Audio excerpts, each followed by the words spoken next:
नमस्कार, आप देख रहे हैं वीपी न्यूज आजमगढ़। आइए हम आपको ले चलते हैं खबरों की दुनिया में। इसके पहले चैनल को सब्सक्राइब जरूर करें।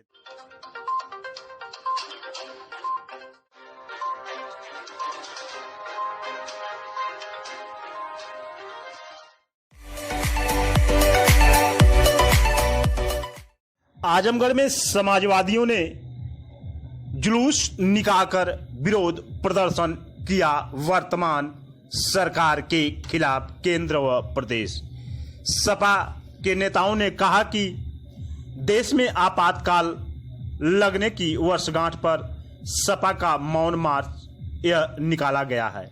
वहीं पर सपा के पदाधिकारियों ने कहा कि आज अघोषित इमरजेंसी जैसी हालात हैं। देश में 25 जून 2020 को 1975 में लगे आपातकाल के 45वीं वर्षगांठ पर समाजवादी पार्टी के पदाधिकारी व कार्यकर्ताओं ने यह जुलूस निकाला। वहीं पर पदाधिकारियों ने कहा कि बढ़ती महंगाई के विरोध में समाजवादी पार्टी यह कार्य मजबूरन कर रही है, क्योंकि बीजेपी सरकार के खिलाफ जिसने बोलने की कोशिश की उसे जेल में डाल दिया जाता है। मीडिया वालों को भी घेर लिया जाता है। उनकी आज़ादी पर ब्रेक लगाया जा रहा है। जो भी कोई आवाज़ उठाता है, यह सरकार उसकी आवाज़ दबाने की कोशिश करती है। वर्तमान सरकार बिल्कुल तानाशाही सरकार हो चुकी है।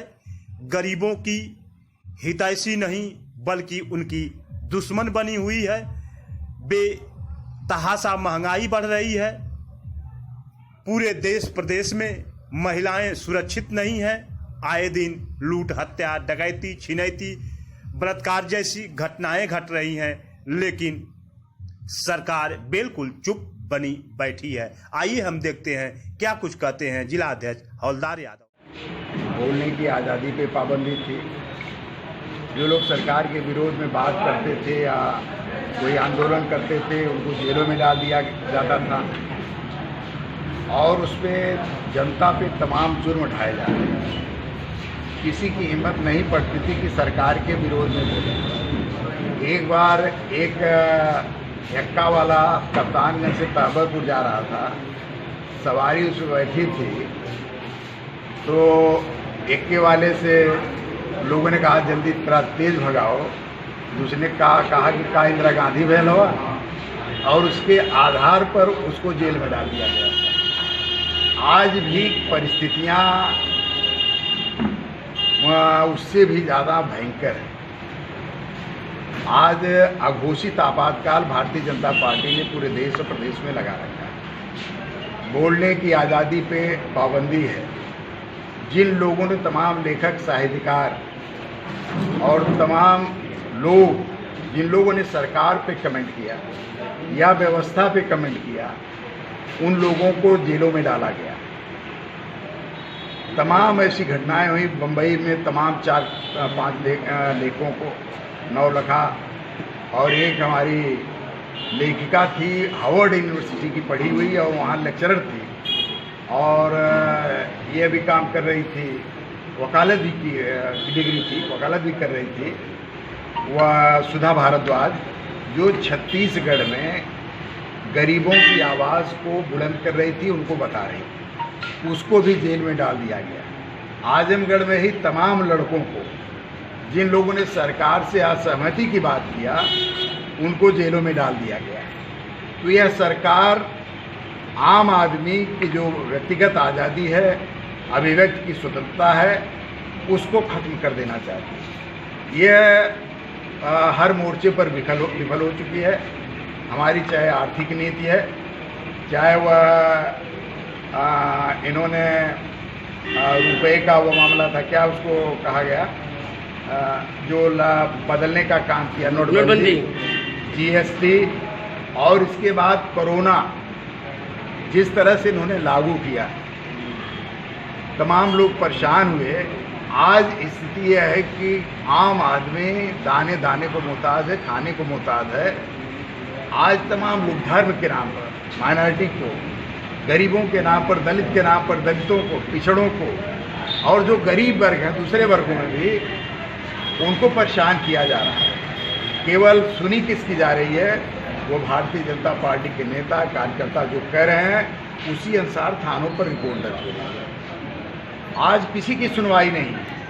इस नाते ये पीछे आज 25 जून जो 2020 है, 19 जून अरे 25 जून 1975 का जो आपातकाल था उससे भी खराब स्थिति में है। इस नाते आज समाजवादी पार्टी ने उन चीज़ों की प्रासंगिकता को समझते हुए उस समय भी समाजवादी सोशलिस्ट विचारधारा, कम्युनिस्ट विचारधारा, तमाम विचारधारा के लोग एक साथ होकर के सरकार का विरोध किए और इसके बाद इमरजेंसी खत्म हुई थी, सरकारें खत्म हो चुकी थी। आज स्थिति वही भी धीरे धीरे बनती जा रही है। आने वाले दिनों में जनता के ऊपर जिस तरह से जुल्म हो रहा है, ज्यादती हो रही है, लोगों को खाने नहीं मिल रहे हैं, लोगों को ज़बरदस्ती जेलों में डाला जा रहा है, धर्म और जात विशेष के नाम पर लोगों का उत्पीड़न हो रहा है, ऐसे समय में जनता इस सरकार से ऊब चुकी है, इस अघोषित इमरजेंसी से ऊब चुकी है। आने वाले दिनों में इसका बदला सरकार को चुकाना पड़ेगा और उसमें आज सबसे बड़ा अहम सवाल है जो हमारी सीमाओं पर हमारे सैनिक शहीद हो रहे हैं। ये भारत की गलत विदेश नीति के नाते एक राष्ट्र, पूंजीवादी राष्ट्र, साम्राज्यवादी राष्ट्र अमेरिका के इशारे पर आज हमारे प्रधानमंत्री मोदी जी ट्रंप के दोस्त बन करके पूरे देश की जनता का सौदा उनके हाथों में कर दिया। इस नाते समाजवादी पार्टी इसका विरोध करती है। अभी तो हम मूक प्रदर्शन किए, आने वाले दिनों में हमारे और प्रदर्शन होंगे। डीजल का दाम महंगा हो गया, रसोई गैस का दाम महंगा हो गया और जब डीजल का दाम महंगा होगा तो आवश्यक वस्तुओं के भी दाम महंगे हो जाएंगे। 10 रुपया जब सरकार 2014 में इनकी बनी थी तब डीजल 42 रुपये और पेट्रोल 54 रुपया था लीटर। और जब इनकी सरकार है तो करीब 80 रुपया पेट्रोल और डीजल बराबर पे आ चुका है। तो ये मार किस पर पड़ेगी? ये मार गरीबों पर पड़ेगी, किसानों पर पड़ेगी, छोटे उद्योग धंधों पर पड़ेगी, कुटीर उद्योगों पर पड़ेगी। जब उन पे पड़ेगी तो वह पूरा पैसा गरीबों से वसूलने का काम करेंगे, सामान महंगा कर देंगे, सभी चीज़ों के दाम महंगे हो जाएंगे, गरीब उस पैसे को देने पर मजबूर होगा। तो हमारा इसका विरोध है और आने वाले दिनों में भी हम लोग विरोध करेंगे। धन्यवाद।